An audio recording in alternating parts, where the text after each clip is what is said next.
Welcome back to another episode of Unpacking with Jennifer Satel. Don't forget to like, subscribe, and follow so you know when a new episode drops.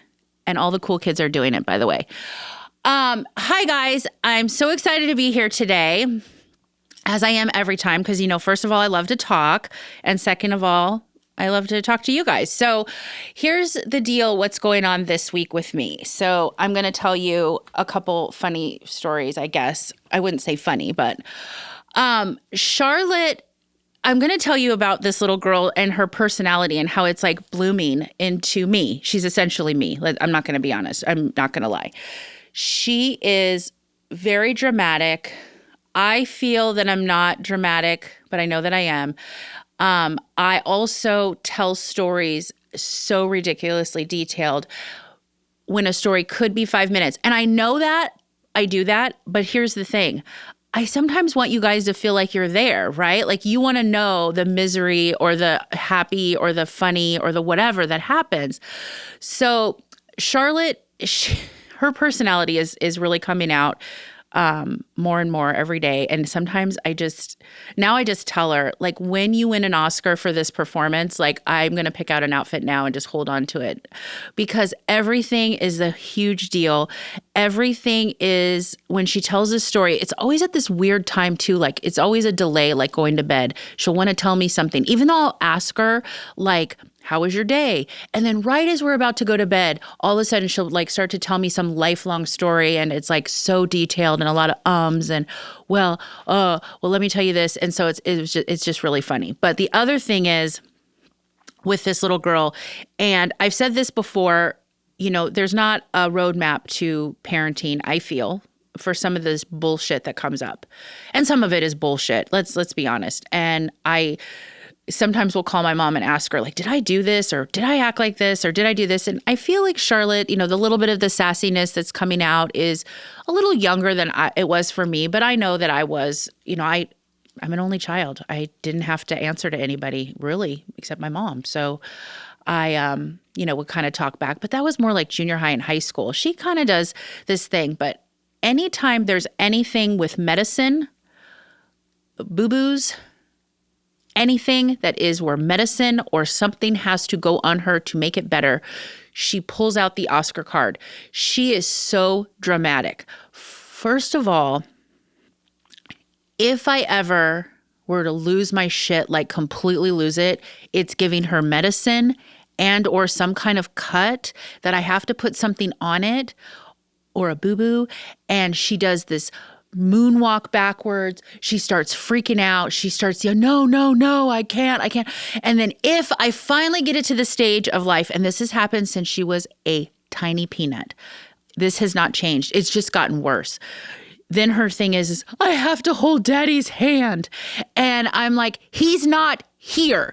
So you can hold my hand while I administer my, professional medical services to you, or you can just deal with the fact that, you have a boo-boo and I'm trying to fix it. So this week was an infected big toe. And I'm only telling you this because I promise you're not alone here, because this is Banana Town. She tells me, like, let's say on Tuesday, that her toe hurts. And she takes off her shoe from school, and her toe is the deepest, darkest purple in the left corner that almost looks like it's just screaming for, like it's dying. And I'm like, what's happening here? Now, I can see that it's probably an ingrown toenail. I don't know exactly, but that's what I'm going to say. And she's like, I don't know, Mommy. And I'm like, your toe didn't just get like that today. Well, I noticed it yesterday. Why didn't you tell me yesterday? Well, I think maybe it was Sunday. So you've known about this for 2 days and you didn't say anything. Well, I thought it'd be okay. Well, it's not. It's really infected and we might have to go to the doctor. And what's going to happen is, because this is how I have to set it up, we're going to soak your toe and I'm going to put some peroxide on it and we're going to bandage it up and hopefully it feels better. But tomorrow, if not, we're going to have to go to the doctor and it's going to hurt a lot worse. So she does this whole production. It's like 20 minutes where I lose my mind. I'm like, just stop with this craziness. And if you guys could be in the bathroom seeing how absolutely ridiculous it is, even my mom, who never takes my side with stuff that I do with Charlotte, she's always like, well, sometimes you're kind of a little, you bite back at her. Even my mom's like, she's fucking ridiculous with this shit. Even with my mom, she's like backing up, running to the corner. Like, we're trying to like kill her. I'm like, every single thing that we're trying to do is to help whatever it is not hurt. If you have a fever, if you have a cut, whatever. It's so exhausting.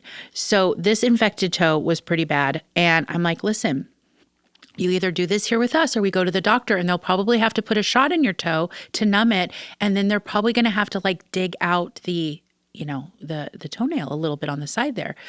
I don't want to do that. So we're like, okay, then I'm going to give you some peroxide. No, you can't. I can't do it. And then she does this thing. I can't, mommy. It's just too much. I'm like, give me a fucking break. I'm pouring peroxide, which is basically like bubbly water on your toe. Like, get over here. It's not like I'm putting like, acid in her toe. So, and of course, David is never home for this kind of drama. Never home. And I'm like, well, why wouldn't you have told me about it? Like, why wouldn't you have told me 2 days prior? We could have I forgot. She's like, but she can't even like walk on her toe, but it's getting better. But the thing is, with everything, it is such a buildup when she's sick. I just am like, I don't want her to be sick because I don't want to have to give her medicine because it's a 20-minute freaking, I'm screaming internally. I mean, I have raised my voice a couple times, like, you need to stop, you're being ridiculous. But honestly, being a parent, there's some things where I'm just like, are you fucking kidding me with this shit?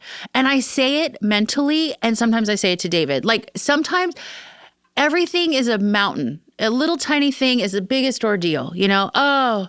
And her little brain is like, she just wants to know times and days of when things are happening. And that's all she needs to know. But if I say I'm going to put medicine, well, when are you going to put it on? What time are you going to put it on? Right now.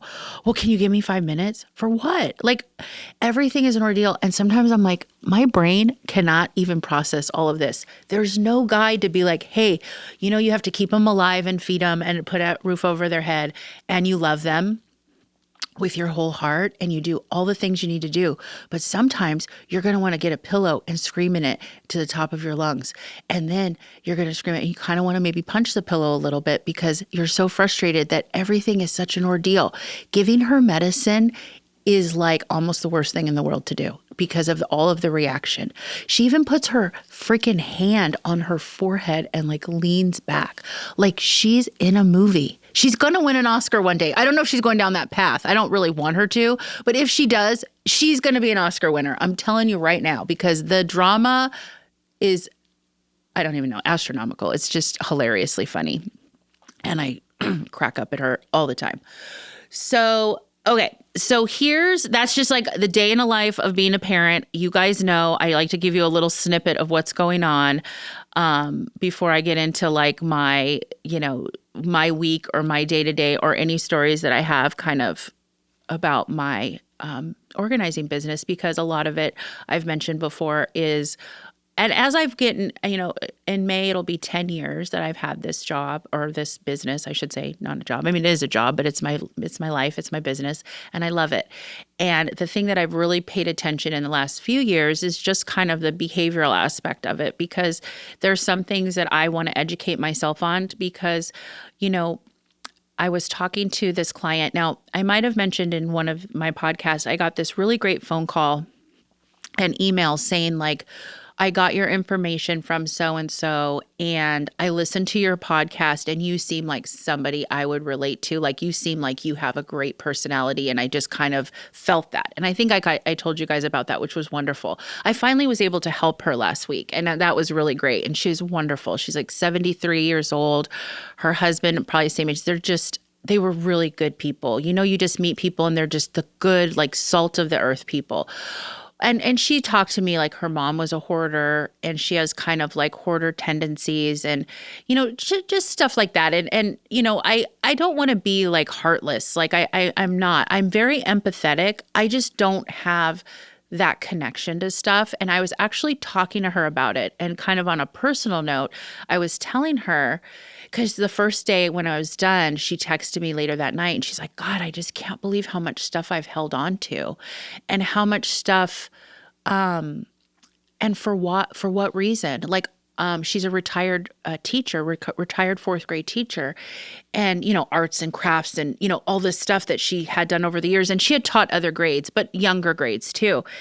And it was interesting because I said to her, I said, it doesn't matter that you have it and now, and she was getting rid of some stuff, and she did. I mean, do I think she could have gotten rid of 50% more? Of course I do. But, I kind of gave her the tricks and the tools of like, maybe you're not ready today kind of situation. But one of the things I was talking to her about, and I kind of like revisited something that I guess I don't talk about, I don't think about, but it explains a little bit about myself in this world, is I did not have a lot of memories growing up. My dad and my mom were married very young. And when they were not married anymore and separated and all of that, and I was very young. I mean, I was probably like 2, maybe 3 when they separated. And I believe it was a little bit of a kind of volatile situation, but I think my dad just threw everything away. Of my mom's and of mine, baby stuff. Like if my mom had kept anything. I don't know that my mom kept a ton of stuff. Again, single, a long time ago, not a lot of money, not a lot of stuff, but I'm sure there was some stuff. And she just said, oh, your dad had thrown everything away. He like threw everything away, even some of my mom's memories from her being a kid. So I never had that. And then my mom had remarried when I was 5. I think more so just to like somebody that was more of like a friend, but at the time, didn't know. And that was fine. She got a divorce and we moved in with my uncle, my mom's brother. And that was how my life started, where, he just helped my mom kind of get back on her feet and find her ground. My mom was so young. She had me at 18. So this is like, she's like 24 at this point. It's not. And he's like, listen, come here. My cousin lived there and, here we are. But when he moved and retired, several years later, I guess he kind of just threw everything away that we had there too. I don't remember what my mom had in the garage there. I'm sure I had a few things there.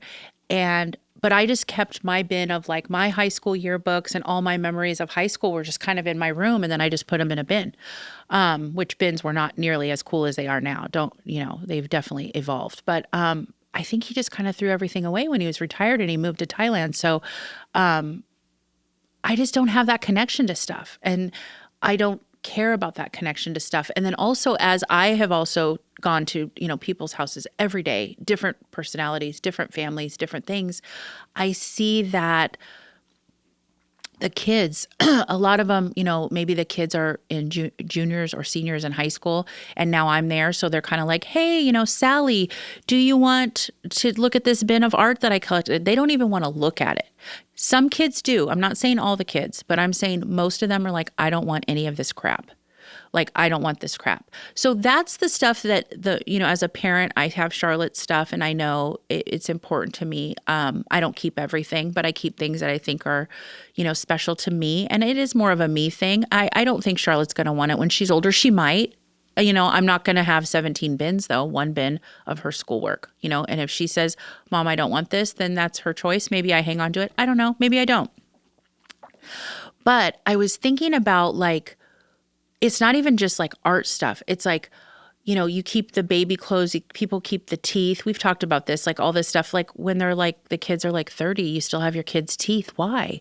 At the time, you're doing the whole tooth fairy thing and, the magic, and Charlotte still believes in the magic, and I will never change that. But what are we keeping old teeth for?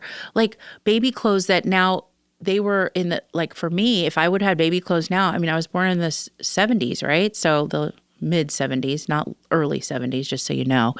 And the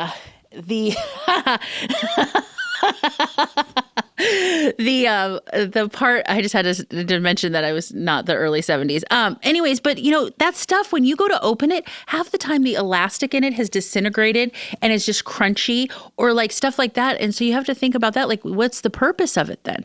And that's how my brain thinks. I'm not saying people can't be sentimental. I'm not saying people can't appreciate memories and stuffed animals and things that, I mean, to me, the most important thing is pictures. And if you know me and if you are around me and if you see me at events, if you see me at parties, if you see me at anything, and you, for those of you who listen and know me like that, you know that I probably take 100 pictures for every event. Everything I do, I take 1,000,000 pictures. I probably have 80,000 pictures on my freaking phone, and 65,000 of those are of Charlotte doing, a dance that she has to show me or whatever. But pictures are so important to me because I didn't have a lot of those as a kid either. I have one photo album that somehow my mom has. I didn't know how she had it. I don't know. She must have had it with her stuff. It never got thrown out, thank God. But I have one photo album of me as like a baby toddler. That's it. One album. And I'm talking, some of these pictures are blurry, probably, shitty camera, whatever. But those are treasures to me because I don't have that. And so pictures are always so important for me. Again, some people like to have all of the memories. Some people keep cards. You know how many times I see bins and bins of cards that people have given? And one of the things I say is, if somebody took the time to write you a really nice message in the card, like, "Dear Sally, oh my gosh, da da da da da da da." But if they just write like, "Happy birthday, love, Bob," or maybe they don't even write happy birthday, it just says like, "Love, Bob," I feel that those don't have a connection. If your Nana passed away, or your Papa, or your Peepaw, or whatever you call him, and you want to keep those, I mean, I get it. A couple of them, but there are people that have actual like large garage bins of cards that I'm like, for what is that reason? If somebody took the time to write something really meaningful, I do understand. They took the time to do that, especially if they're not around anymore. But another thing too is like back, 15 years ago, you sent cards for everything. I mean, 20 years ago, I remember sending cards like Thanksgiving cards, like when I was like 19, because I was like, oh, it's so cool to send cards. It's fine. It's whatever. It is whatever you want to do. But you don't have to keep all of that. Sometimes you're not even friends with the people. Sometimes you don't even remember who that person was. They came to like one of your parties and you're not even friends. It's so crazy. And I'm like, and it's not crazy like in that way. It's just, that's just all this cluttery stuff. And so I was talking to her about it, about my moment of why I can guess maybe that's why I just don't have those emotional attachments.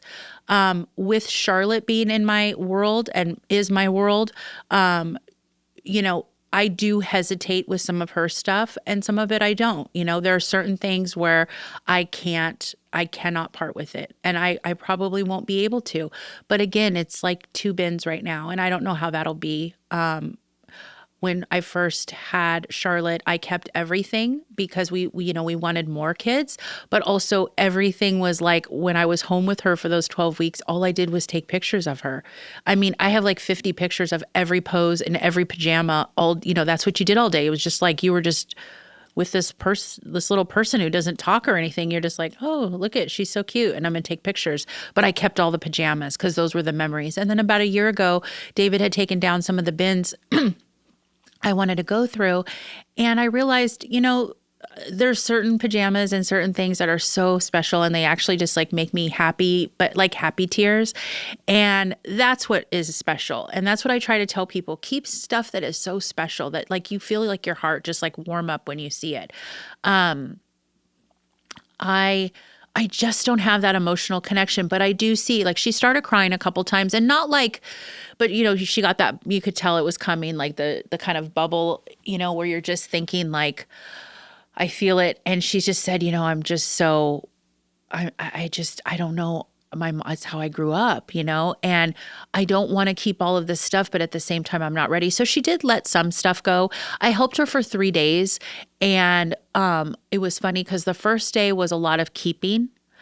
because she has a grandson now, and a lot of it was like blocks and stuff like that. So I get it. But to me, it was like 40 bins of that kind of stuff. And I'm like, I think you don't have them all the time. Maybe you only keep 10 bins. But, I get it. And, you already have them. I get it. I understand. I'm not like, just heartless. But I think it was a lot. But then it was funny. Then the next time I saw her, she's like, you know what? I thought about a couple of those bins and I'm ready to get rid of like 2 of those bins. And so it's like she did it on her own because now she saw it. It was labeled. It was, and she's like realizing and remembering what she had. She also told me that she was dreading this. She was dreading it. Even though she wanted to do it so desperately, she was like physically dreading it. She told me the night before, like she couldn't even sleep. She didn't want to do it. She wanted to cancel. And she was so funny about it. She had the most amazing personality. Her husband was amazing. He just comes over. He's like, "Hi, I'm Mark." And, like I said, they're in their 70s and he goes, "I'm going to stand next to you for a bit. I want to hear what you say to her because I bet you I've said it 45,000 times." And I'm curious if she'll listen to you because she doesn't listen to me. And I just died laughing. That was like his opener to me. And I just thought that was so sweet. And they were like, and he's like, I heard him like whispering to her, like, "I'm so proud of you for getting rid of some stuff." And I just thought that, I know it sounds so silly. Some people but it's hard. It is hard for some people. And getting at an age where you start having to think about stuff like this. And I kind of joke, like, I'm not going to leave my mess for Charlotte. And hopefully I'm nowhere near that. And I don't have a ton of, I have like bullshit stuff, but the important stuff, I don't have a lot of that. But in your 70s, if life goes, hopefully she has another 20 years going, but your kids aren't going to want that stuff. And they had 3 kids and they're like, one kid is a little bit more sentimental, but the other 2 don't care at all. And I'm like, what do you mean a little more sentimental? Usually one is like super attached to everything. And then if there's 2 kids, the other one's like, burn it all to the ground. I don't give a shit. She's like, yeah, she'll keep like a bin. Like they had this pile of bins and she's like, yeah, she kept like 1 bin. That was it. It wasn't even anything memory. It was just like, oh yeah, I'll take that bin. Not even the shit in the bin, but she wanted the bin. And I just started laughing. I'm like, see, it's just everybody's different. And, but she was telling me, I asked her, can I use your restroom? And she's like, close your eyes when you go to the house. I don't want you to see the mess. She's in the process of now, obviously going through different rooms and stuff like that. And I get it, but she's just like, I said, but it's so much clutter in your head. This is always your to-do. And we just don't have endless time, and I understand, it's more of a disposable income thing. It's more of a, it's not free. It's not free to have my services or any organizer's services. So, we have to, remember that. But if you have extra, a little bit of somebody to come and help you, even if it's just for 5 or 8 hours, which makes a huge difference. It doesn't seem like it would, but it really does. 8 hours is a really good, kind of situation. You realize how much you get done. The first 2 hours are always like a lot of mess, and some people freak out because it's like even messier than it was, but you're like, well, we have to pull it out to see everything. But life is short. I mean, I know everybody keeps saying that, but you hear these stories and, life is freaking short and we have no guarantee of anything. And why have all this? Why is this always a to-do for your list? Enjoy life, travel, do whatever you can do, because being organized and it's nice too is seen. She was like, I kind of forgot about half of this stuff now. And she volunteers at like a Jewish temple and she does all these things. She does arts and crafts. She's a huge arts and crafts person. She was actually telling me, if you ever need me to do face painting for Charlotte or friends or whatever, like, let me know. But she's like, I forgot about half of this stuff. I didn't know where it was. I didn't, now she knows. And so now maybe she can appreciate all these projects that she wanted to do. And I've mentioned this before too, and I will continue to mention it, is we all have very good intentions, right? We see, and older people, they kind of buy a lot of stuff and it's on sale or whatever, and then they put it in a bin and they're going to deal with it later, right? Later.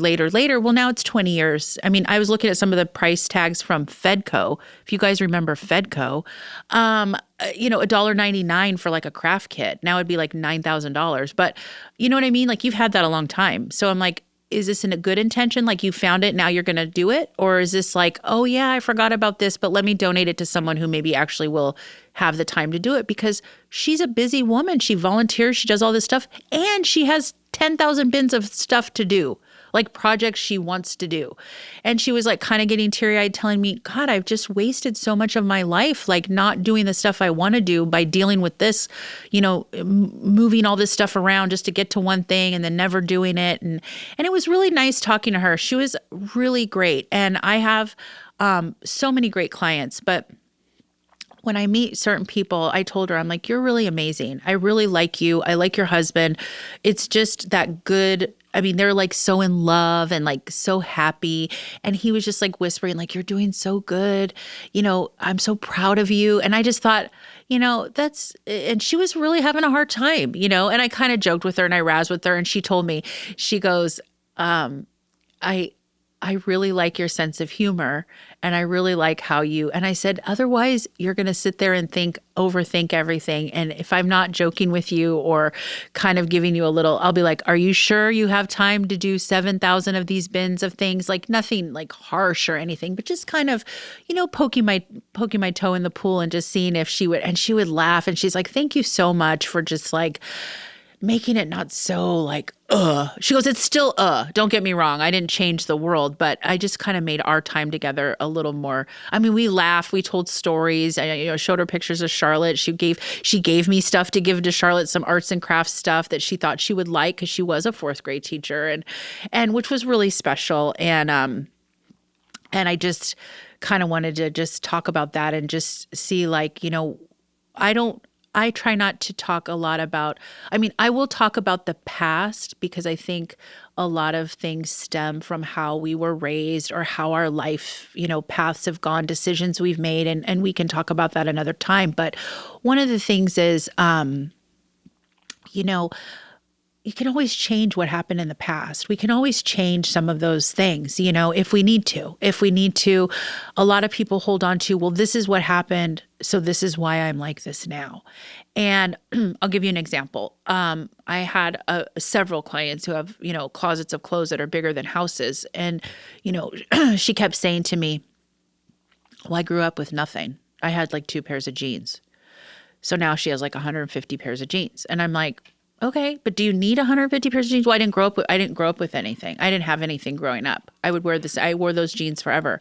I get that, and I'm just saying this kind of tongue in cheek now, but I'm like, I get that. However, I don't know that you need to have a closet full of clothes you don't wear, and maybe use that, you can have again, I go back to, you can be a millionaire or a thousandaire. It doesn't matter.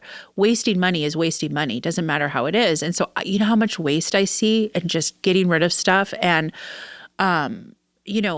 or your behaviors were, my parents did this, It's like, well, we can kind of change, some of those feelings if we try. And especially with getting rid of stuff and sentimental stuff. And, if you pass away, which people do, I don't want to talk about it. I don't ever want to think about my mom ever leaving this earth, but I know one day it will happen and I don't want to think about it.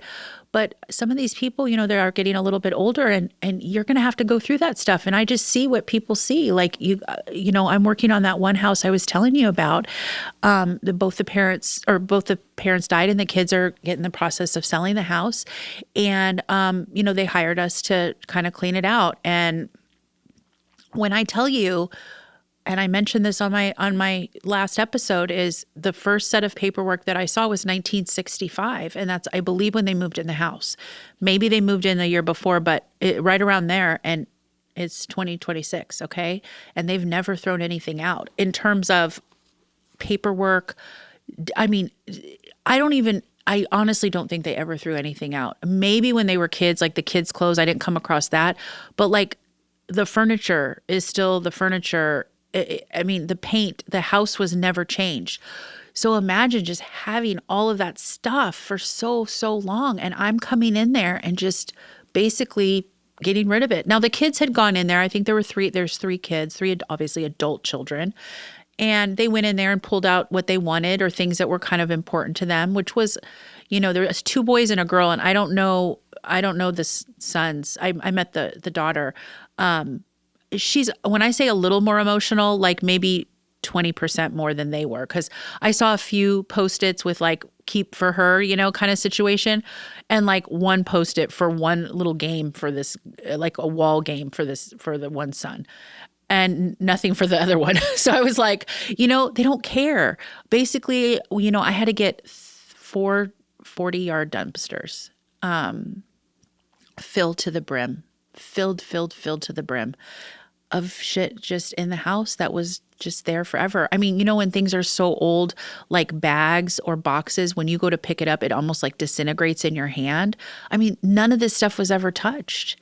And all original. I mean, so much original stuff. It was just crazy. And we're going through it and we're just getting rid of it. And that's what's going to happen. You're leaving this for your kids. I'm not trying to change the world. I'm not trying to be, this like, psychiatrist mindset, but I do my homework on behaviors and stuff. And it's just a lot. And a lot of people have organizing something on their to-do list every day, every week, every month, every year, whatever that looks like. And it's like, spend that time with your family, or, save up a little bit of money if it's really a struggle, and just put a little bit of money aside every month. And in 6 months, reach out to me or another organizer and say, I need help. And you realize how fast it goes when you do have an extra set of hands. Like I'm doing something, and the lady the other day I made a little workstation for her. I just kept putting bins in front of her. And then when she was done with that bin, I would label it and move it. When you're by yourself, you're the one picking up the bin, bringing it over, getting distracted. You know what I mean? I'm the one that's kind of reeling you in, and you really do get a lot done. And for those of you who aren't sure or don't think it's, needed, we can do it ourselves. A lot of people can. Of course they can. It's if they want to have the time to spend a weekend doing the garage when you have kids and sports and whatever, life. So that's something that is, it was kind of a really interesting week because I was helping the woman and her husband, and she was talking to me kind of on a personal level about her background, and I was kind of reliving a moment of mine. And then I go to this other house that, we just wrapped up on, and I was just thinking, wow, like the kids just took what they wanted, and the rest of it was just up to us to get it ready, clear it out and everything. And it was just such a difference, right? The emotion, no emotion. They just shit can everything in this house. And when I tell you 4 huge driveway dumpsters were filled to the top, I'm not exaggerating at all. And we donated stuff, and they had people, the woman that was staying there, like the house, she helped the husband, more kind of like more of a nurse, but she was staying the last week before she left the country to go back home. And she had tons of friends, and she was donating everything possible. So we were donating too. It wasn't just chucking everything. There was some, stuff worth, donating. Plants and all this stuff. And so it's not like we were just chucking anything with no emotion, but I was just like, what a difference of just two families just, burn it all to the ground. And the other one's sitting there picking out, broken tiles because she thinks of it's an art project, and it could be for her. For me, it's trash, but for her, it was a mosaic art project that I was like, wow, that's pretty impressive. But I don't have that attachment. So that's why I say I do empathize, because when she was talking, I was teary-eyed for her because I saw her struggling, like trying to get rid of some stuff or second guessing it or saying, you know what, I'm not sure I want to do it today. Don't do it today. There's no gun to your head, I promise. And, and it does feel good. She did tell me that the last day I was there, she's like, I didn't realize how exhausting this is, like emotionally. And I was like, oh yeah. I'm like, I have clients that'll be like, I have this day available. Let's do 8 hours or whatever you can do. And I mean, I can do this all day, and I do. And I'm like, give it 3 to 4 hours and let's see where you are. Because I watch people just decline in terms of like, first of all, their energy, and also just mentally, like having to make decisions that you're not ready to make, or you feel like you can't make, or whatever. So those are just some things I take away from every day. I mean, I go in, not everything is beautiful, beautiful Pinterest pictures of beautiful bins with shiny labels and everything is stacked beautifully. And sometimes it's a little bit more in the trenches of just dealing with, you know, emotions and stuff like that too. And of course I love doing the beautiful stuff, but I do feel happy when I get to help people. Like, we made a whole area in her garage. She can actually walk up and down the garage, and they made little shelving aisles, and the husband was like getting rid of anything possible he could, his stuff. And they were just a perfect balance. And it was really great. And I get a lot of, I'm so lucky. I've really not had a lot of clients that I want to scream about. And when I did, it was probably in the beginning when I was actually learning myself of how to do this, how to have a business and do all the things that I do. And I pride myself on how I am with everybody. And so it was pretty special. And this week, I'm actually going back to Arizona to help finish up another project that I had worked on last month. And I'm really excited about that. She also is fantastic. And I'm looking forward to helping her and just kind of, I don't know. It's just, like I mentioned, I think I mentioned to you, she's a medium. So she had a little different kind of approach to making harder decisions. Is she just used a pendulum, and she would say, like, when she couldn't make the decision, then she'd say, let me have the universe do it. And then whatever way it swung is the yes or the no. And some of those, in probably 95% of her decisions that went to that point, if it was great grandma's and it swung no, she said, all right, it's time to get rid of it. So, I mean, I felt like I should get pendulums and give it to everybody, because that was a pretty black and white kind of situation. Sometimes and I always hear the stories about everything, and I love it. I love hearing people's stories. I don't have that. And it's not something I'm sad about. I don't have that. I don't have a lot of memory stories about things. Not really. A few things, Cabbage Patch Kids, I don't know, bullshit that I guess I appreciated more as I got a little bit older. But I don't have that attachment to stuff. And it doesn't bother me. It's just, maybe that's why I'm good at what I do, because I can kind of help guide you. And also there's no pressure. It's just a matter of, kind of sometimes making those harder decisions.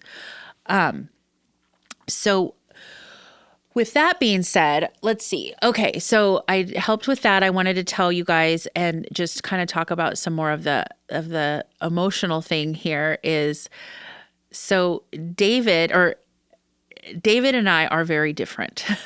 I adore him. I love him to the stars. We are very different. He is a little more of he's very messy, but he's very meticulous, which sounds like it doesn't make sense, but he is so meticulous at work. And when he does something at home, he's very, very perfected. I mean, to me, some of that stuff should take an hour, and he's out there for 4 hours doing the same thing. I'm like, I don't understand. But I watch him, and he's very meticulous with certain things. He is very messy, though. And we have battled a little bit. We have a little tension, because he also loves, he's kind of a generational hoarder. And it's a lot of tools, and I get that. He's kind of blue collar, family business, generational kind of tools and bullshit. He also is a collector. To me, that is a hoarder. Sometimes we say collector to make it sound fancy, and it's just kind of like a little bit of hoarding tendencies. But he likes to collect, Bronco stuff and, Dukes of Hazzard stuff, and he likes to collect Dodger stuff, and he, everything's in the boxes, and old movies like E.T. stuff, or, that kind of era where the movies were just really cool, just stuff in boxes that he can buy, characters that I don't give two fucks about, but he keeps it. It's all in boxes. It's all nice and beautiful, and he calls it his collection. He helped me a little bit at this house, and what's really funny was so I was we're loading up some of the stuff one day. It's just me and him in his helper or coworker, I should say, Sergio. And Sergio and I were just like loading up a dolly of boxes and just bringing it to the dumpster. And some of it I would throw in, but I also knew there was a system David was working on. And I'd come out and I'd catch him going through these boxes. And I'm like, you don't need anything. He's like, well, I just saw something that was like shiny. And I'm like, oh my God, stop. So then I'm like, Sergio, tell David not to look at it. He's like, we don't need it. We don't need it at the shop. We don't need it. And, so the first day when he comes home, he unloads his truck and he has two like milk crates filled with like little bullshit. I'm like, what is this? He's like, stuff I kind of wanted to look at. And some of it's like just like electrical cords, like seriously. But I get it. If you have it there and you don't need to buy it, I understand and they don't care. And, you might as well give it to somebody who can use it. But yesterday I just saw this pile on like the table when we're kind of wrapping up and again, a couple light bulbs. It's just bullshit. I'm like, why are we keeping all this? He's like, well, I'm going to go through it again. And some of the stuff I'm taking to the shop. A lot of it's like stuff for the shop. It's like parts, like screws and nails and fucking crap that I just don't even care. I can't. But he loves it. And then he's like, look what else I found. And then he shows me like some little ET like figurine that's like the size of a thumb. And he's like so proud of it. He's like, I'm going to give it to Charlotte. And, he finds all this stuff like, look at this. And I'm like, David, she's not going to want that. He's like, I know, but I'm going to show it to her. So I let him go. But one of the things that drives me crazy, and I've mentioned this with him before, maybe even here, is if you saw our garage, you would be like, how in the fuck are you an organizer and you have a garage like that? Because guess what? David lets me, I don't want to say I wear the pants, but I do. And I kind of go, but he told me like 5 years ago, he looked me in the eye and he said, please respect the fact that this is my garage and I want the stuff and I'll deal with it when I deal with it. Even though every time I walk in the garage, my skin repels off my body, I die a little bit inside. I sometimes will close my eyes and just walk a straight shot from the kitchen door to the car. And I just say, I love him. I love him. I love him. I love him. And I do. But I hate that he's so messy. I hate that our garage has so much shit. And he's like, you just want me to get rid of everything. And I'm like, I don't. I just want you to organize it. I've bought him 5 years ago. I bought him all these like things for all of his shit. These little drawers and this bullshit. They're still there. Still wrapped. Still there. Doesn't care. But guess what? I die inside every day a little bit. And he emptied the car out, last night or whatever. He had a couple more, maybe 3 more little crates or whatever of bullshit. And I said to him, I'm not going to get on your butt about this, but please know that you need to figure out the garage situation because I can't walk in it without repelling my skin off my body and breaking out into hives. And he said, I hear you. So that's where that ended. So that's a to be continued story. He's just messy, but I adore him. So I just have to and then Charlotte will be like, boy, daddy's so messy. And I'm like, have you been in your playroom? It's pretty messy too. And everything's labeled. So you know how to read. See, before she didn't have the excuse that she knew how to read. She'd be like, I don't know how to read. She knows how to read. She knows what Barbies. She knows Barbies. She knows Legos. She knows it all. So on that note, I'm just going to say that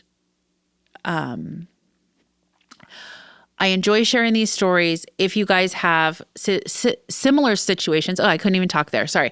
Similar situations where you have parents that are, and it's a generational thing and I get that. And, then it kind of trickles down. So, if you have stories like that and you want to share, or if you can relate or understand how hard it is to kind of break that cycle of just, paying for bins and, shit just to keep that you don't use. And I do see that all the time. And I welcome it. I love helping people do that. But if you can relate, like, that's why I tell these stories, because sometimes you just want to bang your head against the wall and just say, uncle, literally. With all of that being said, thank you so much for listening. How do you know when this amazing episode and all the other episodes hit? You like, subscribe, and follow. You also tell a friend. And thank you so much. And I look forward to talking to you next time. That's a wrap on today's episode of Unpacking with Jennifer. I hope you're walking away with a little inspiration and a few practical tips to make life at home just a little bit easier. If you love the episode, be sure to subscribe so you never miss a new one. And if you found it helpful, I'd love if you left a quick review. Until the next time, take a deep breath, give yourself some grace, and keep unpacking what matters most. This episode was engineered by Robert Altschuler. Music by Coldfire. Recorded and mixed at Command Recording Studios.